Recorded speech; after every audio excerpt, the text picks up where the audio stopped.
हिसार जिले के गांव नलवा के अंदर रमेश रबिया जी का बहुत ही सुंदर जोरदार स्वागत किया गया। रमेश रबिया जी 18 वर्ष की आयु में भारतीय थल सेना के अंदर भर्ती हुए थे। वहीं पर आज गांव के अंदर 10 मार्च को सूबेदार रैंक से रिटायरमेंट लेकर के गांव के अंदर पहुंचे हैं। अपने कंधों पर डबल स्टार लगा करके छाती गर्व से चौड़ी कर करके गांव के अंदर पहुंचे हैं। गांव के अंदर पहुंचने पर ग्राम पंचायत नलवा के सरपंच सुशील कौशिक, ग्रामीण व उनके अन्य रिश्तेदार परिवारजन ने उनका भव्य जोरदार फूल मालाओं के साथ स्वागत किया है। रमेश रबिया के पिता गांव के अंदर कृषि करके अपने परिवार का पालन पोषण करते थे। वह अपने बेटे को पढ़ा लिखा करके और अच्छी सेहत बना करके उसको भारतीय थल सेना ज्वाइन करवाई थी। वहीं पर आज पूरे परिवार, ग्रामीण व रिश्तेदारों का सीना गर्व से चौड़ा हो गया जब रमेश रबिया एक भारतीय सेना के जवान अपने कंधों के ऊपर डबल स्टार लगा करके सूबेदार रैंक के साथ अपने पैतृक गांव नलवा के अंदर अपनी जन्मभूमि के अंदर पहुंचे। ग्रामीणों ने उनको हार्दिक शुभकामनाएं दी व ग्रामीणों के साथ खुशियां मनाई। रमेश रबिया का कहना है कि वे अब रिटायरमेंट के बाद अपने गांव को, युवाओं को एक नया मोटिवेशन देंगे। वह गांव के युवाओं को हर वर्ग में, चाहे वह आर्मी हो, खेल के अंदर प्रोत्साहन करेंगे। वह गांव के बच्चों के, गांव के उज्जवल भविष्य को उज्जवल बनाने के अंदर अपना अहम योगदान देंगे। ग्रामीणों का कहना है कि रमेश रबिया ने हमारे गांव का सीना, गांव के हर व्यक्ति का सीना गर्व से चौड़ा कर दिया है।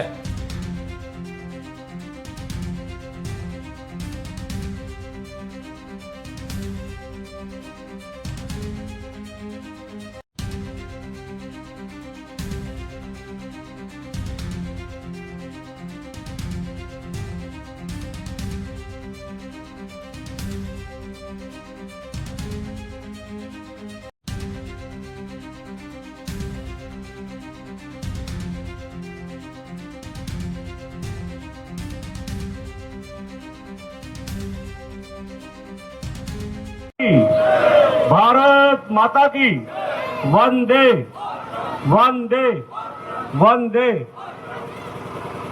मैं शुक्रगुजार हूं इस देश का कि मेरे जैसे को इस भारत माता का सेवा करने का मौका मिला। दूसरा, शुक्रगुजार हूं मैं मेरे स्टेट का, हरियाणा का, जो मेरे को इस मिट्टी में, इस स्टेट का किसी भी दिशा में काम करने का मौका मिला। दूसरा, मैं धन्यवाद करता हूं इस डिस्ट्रिक्ट का, इस हिसार जिले का, जो मेरे को हिसार बीआरओ से भर्ती होकर के और भारतीय सेना में सेवा करने का मौका मिला। और सबसे आखिरी में मैं शुक्रगुजार हूं इस नलवा की मिट्टी का, जो इस मिट्टी में खेल करके, बड़ा होकर के और करेक्ट 18 साल की उम्र में मैं यहाँ से भर्ती होकर के इंडियन आर्टिलरी, जिसके 2 सेंटर है हैदराबाद और नासिक, हैदराबाद में मेरे को जाने का मौका मिला। इस 30 साल के टर्नओवर में काफी कुछ गर्म, काफी कुछ ठंडा, काफी कुछ देखने को मिला, काफी कुछ एक्सपीरियंस मिला। वो मैं थोड़ा सा आपके साथ साझा करना चाहता हूँ। ज्यादा करके ये जो नौजवान शक्ति है इसको बताना चाहता हूँ।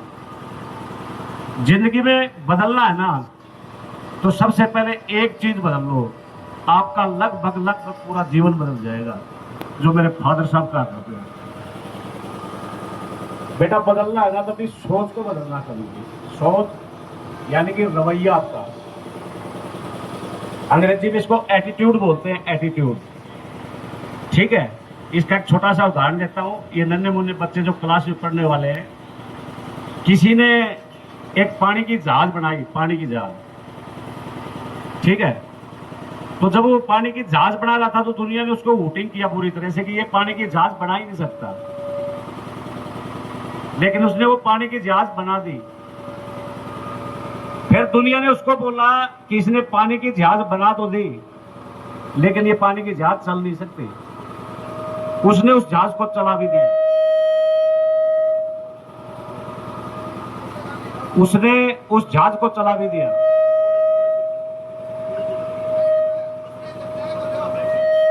हेलो, उसने उस जहाज को चला भी दिया। जब वो जहाज चल गई तो किसी ने बोला कि ये जहाज रुक नहीं सकती, उसने उस जहाज को रोक के भी दिखा दिया। तो मेरा कहने का भावार्थ यह है कि जो आपका रवैया है ना, रवैया लगभग देखा गया जो आज तक की, मैं ये इसलिए बोल रहा हूं कि मैंने इसके 2 कोर्स किए हैं। एक बरेली में होता है, ये जो होंगे यहाँ पर फौजी रिटायर्ड होंगे या कोई ऑन सर्विस या मेरे रिश्तेदार हैं, मेरे भांजिया बटे हो, उनको पता है। और एक जेसीएल होता है जो जूनियर कम्बैट लीडर वीनागुड़ी के अंदर। वो किताब है, किसी बच्चे को चाहिए तो मैं कह सकता हूँ बहुत काम की किताब है उसके लिए। तो वहां पर सीखा मैं। तो जिंदगी का एक सबसे मोटा एक मकसद है आपका, यदि आपने अपने रवैये को सही कर लिया ना, आपके नजरिए को, तो हो ही नहीं सकता कि आपका कोई काम हो ना। मैंने कोशिश करके मेरे दोनों बच्चों को यही सिखाने की कोशिश की। एक सिक्के के 2 पहलू होते हैं, एक सन और एक हेड। एक बात के 2 मतलब होते हैं हमेशा, ठीक है, एक सकारात्मक और एक नकारात्मक। किसी से भी उदाहरण ले लो आप, ठीक है। तो हमारी जो सोच है ना, वो 90% नकारात्मक की तरफ जाती है। उस नकारात्मक को बदल दोगे तो आपका जिंदगी का लगभग 70% काम खत्म हो जाएगा, ठीक है। अभी बता रहे थे कि मामा जी रिटायर होने के बाद आपकी एक पारी खत्म हो गई है, दूसरी पारी आप शुरू करने जा रहे हो। तो दूसरी पारी शुरू करने में मेरे को कोई दिक्कत नहीं है वैसे देखी जाएगी तो। मैं एक फौजी हूँ, 30 साल की सर्विस के दौरान मैंने काफ़ी कुछ फौज में किया और यहाँ इस गांव से सीख के गया था मैं 1 या 2 गेम। सबसे फेवरेट कबड्डी, जो मेरे सगे चाचा दलबीर सिंह ने मेरे को सिखाई थी। दूसरा खेल कबड्डी, जो मेरे बड़े भाई स्वर्गीय ईश्वर सिंह खिचड़ ने सिखाई थी। तीसरा क्रिकेट, जो मेरे चाचा श्री अजीत सिंह कसवा और मेरे बड़े भाई सुभाष गढ़वाल, इन्होंने सिखाई थी। ये 3 चीज़ तो मैं फौज से सीख के गया। और वहाँ पर जाकर के मैंने वॉलीबॉल, हैंडबॉल, बास्केटबॉल और क्रॉस कंट्री, इन 4 गेम में पार्टिसिपेट किया। टोटल मेरे पास 7 गेम थे। छुट्टी को छोड़ करके ये 7 गेम में ही मेरी नौकरी निकल जाती थी। धीरे धीरे करके फौज में 30 साल तक गेम खेलने का परमिशन मिला। तो 30 साल तक मजे से नौकरी किया। इसके बाद मैंने वहाँ पर कोचिंग देना शुरू किया। इस चीज़ को हल्के में नहीं लेना, मैं किसी बात के सिरे तक इस बात को ले जाना चाहता हूँ। जो मेरे भांजे ने बोली कि मामा अभी आ गए और दूसरी पारी शुरू कर, क्या करोगे, तो उसका मैं एक मोटा आपको उदाहरण देना चाहता हूँ। तो टोटल 7 गेम थे और सर्विस 30 साल कब पूरी हुई पता ही नहीं लगा। तो अभी एक पारी समाप्त, दूसरी पारी, यदि ये गांव मेरा सहयोग करे या कोई माँ बाप अपने बच्चे को आगे ले जाना चाहे, तो मैं इस गांव के लिए 2 घंटे सुबह और 2 घंटे शाम ग्राउंड के लिए दे सकता हूँ, ठीक है। यदि ये गांव आगे आए तो उसके लिए हो सकता है उस बच्चे को थोड़ी तकलीफ झेलनी पड़े।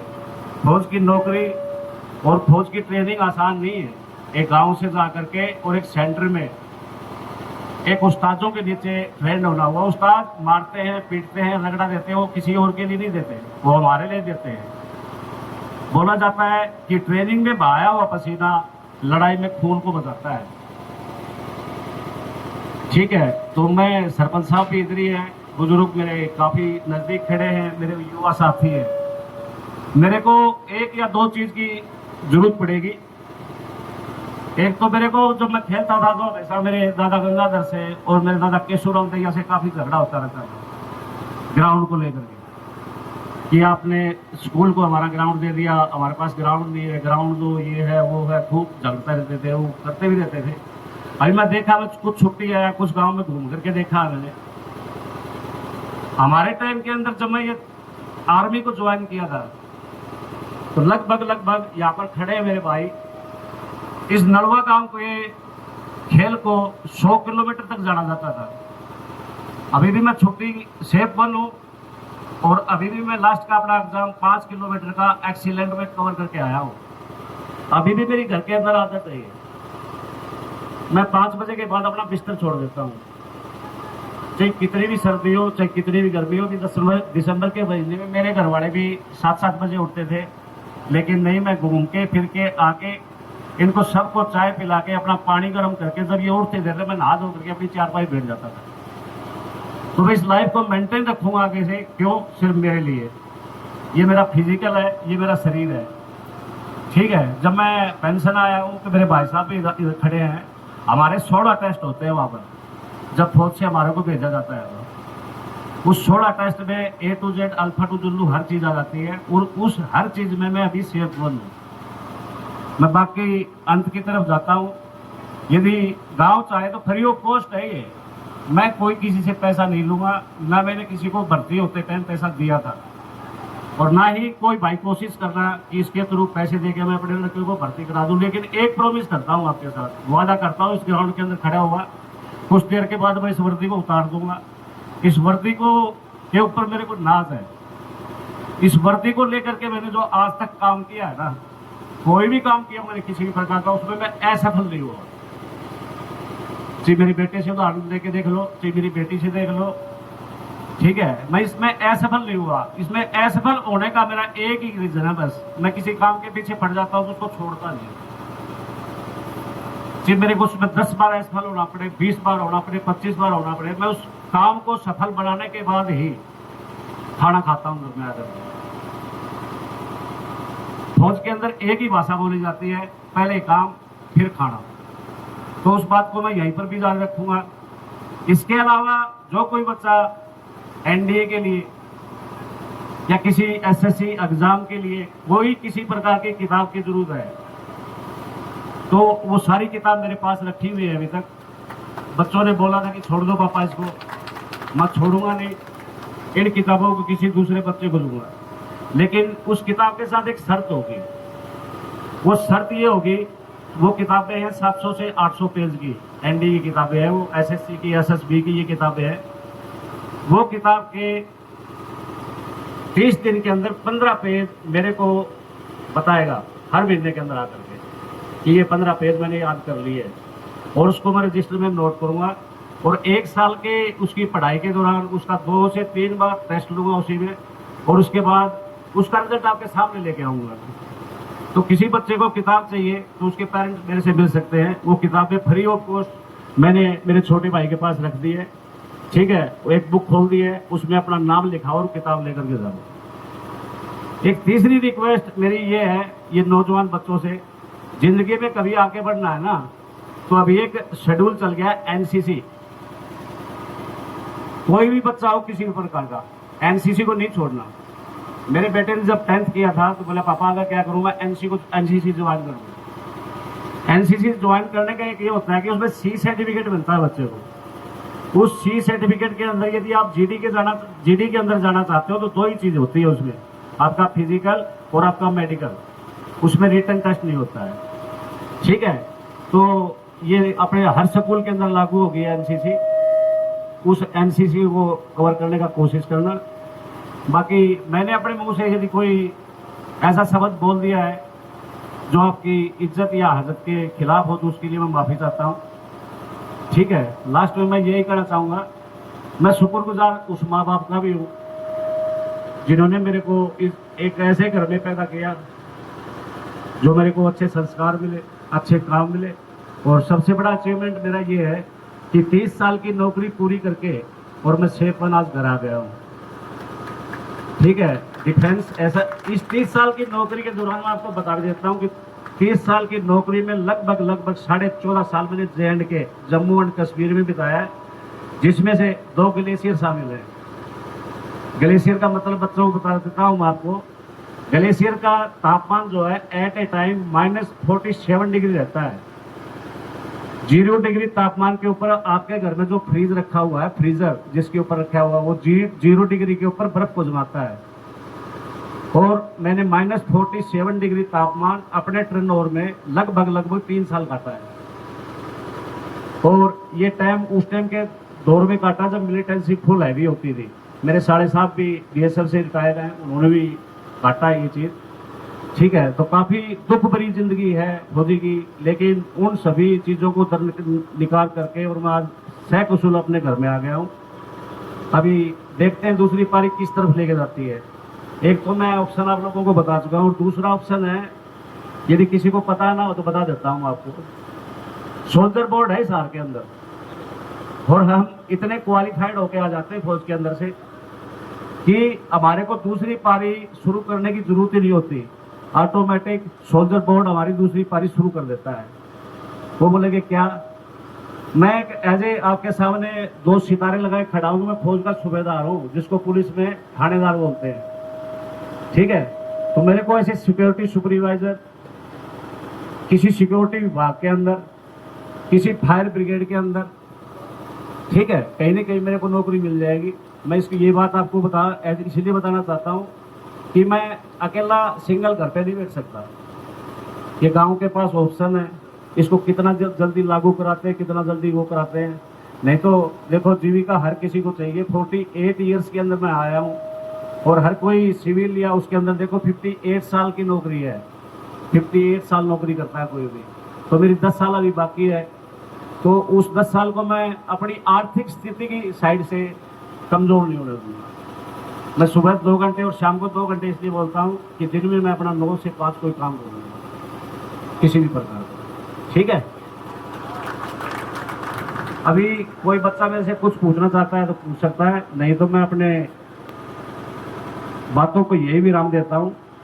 और इस सम्मान समारोह जो लगभग मेरे ख्याल से मैं ड्यूटी ज्वाइन था देखा नहीं है, एक गांव मोहल्ले हर घर की तरफ से जो मेरे को सम्मान दिया है, इस सम्मान को मैं अपनी जिंदगी के अंदर भूल नहीं पाऊंगा। जय हिंद, जय भारत। तो देखो इधर क्या है बजे, 1 सर चेन डाउन करो थोड़ा सा। ओके